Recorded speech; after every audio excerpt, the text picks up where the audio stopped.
আসসালামু আলাইকুম। মনে হচ্ছে গত কয়েকদিন আগেই রমজান মাসটা শুরু হয়েছে। দেখতে দেখতেই রমজান মাসটা শেষও হয়ে যাচ্ছে। সাধারণত রমজান মাসের শেষের দিকেই আমাদের মসজিদে আমাদেরকে ইফতারি দিতে হয়। সেই আয়োজনটাই আজকে আমরা করছি আলহামদুলিল্লাহ। এখানে আরো একটা ইন্টারেস্টিং ব্যাপার হচ্ছে যে চুলাটা আমরা আজকে ব্যবহার করছি, এই চুলা বানানোর পর থেকে নিয়ে এখনো পর্যন্ত ব্যবহার করা হয়নি। আজকেই প্রথম আমরা এই চুলা ব্যবহার করছি এবং এই ঘরের মধ্যে ঘি এবং খেজুরের গুড় বাদে এখনো পর্যন্ত তেমন কোনো কিছু রান্না করা হয়নি। তেমন কোনো কিছু বলতে কোনো কিছুই রান্না করা হয়নি। আজকেই প্রথম আমরা রান্না করছি।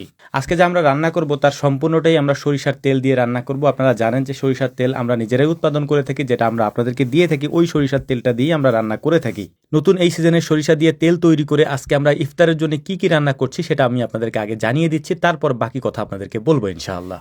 ইফতারের আয়োজনে আমরা রেখেছি গরুর মাংস, সাদা ভাত এবং গরুর কলিজা দিয়ে মুগ ডাল। তো আলহামদুলিল্লাহ আমরা যা যা রান্না করব সেটা আমি আপনাদেরকে জানিয়ে দিলাম। প্রথমেই আমরা রান্না করতেছি গরুর মাংস। গরুর মাংসটা রান্না করা হয়ে যাওয়ার পরে মুগ ডাল দিয়ে আমরা গরুর কলিজাটা রান্না করব। তো রান্নার মধ্যে আমাদের এগুলিই করতে হবে। এর বাইরে বাকি যে ইফতারের আয়োজনটা আমাদের রয়েছে সেগুলি আমরা বাজার থেকে কিনে নিয়ে আসবো এবং আমরা তৈরি করব। তো ইমামুল সহ এলাকার কয়েকজন ছোট ভাইকে পাঠিয়ে দিয়েছি বাজারের দিকে, ওরা ইফতার কিছু কিনে নিয়ে আসবে এবং বাকিটা তো আমরা এখানে রান্না করতেছি। আমরা দুই স্তরের ইফতারের আয়োজন করতেছি। একটা হচ্ছে ইফতারের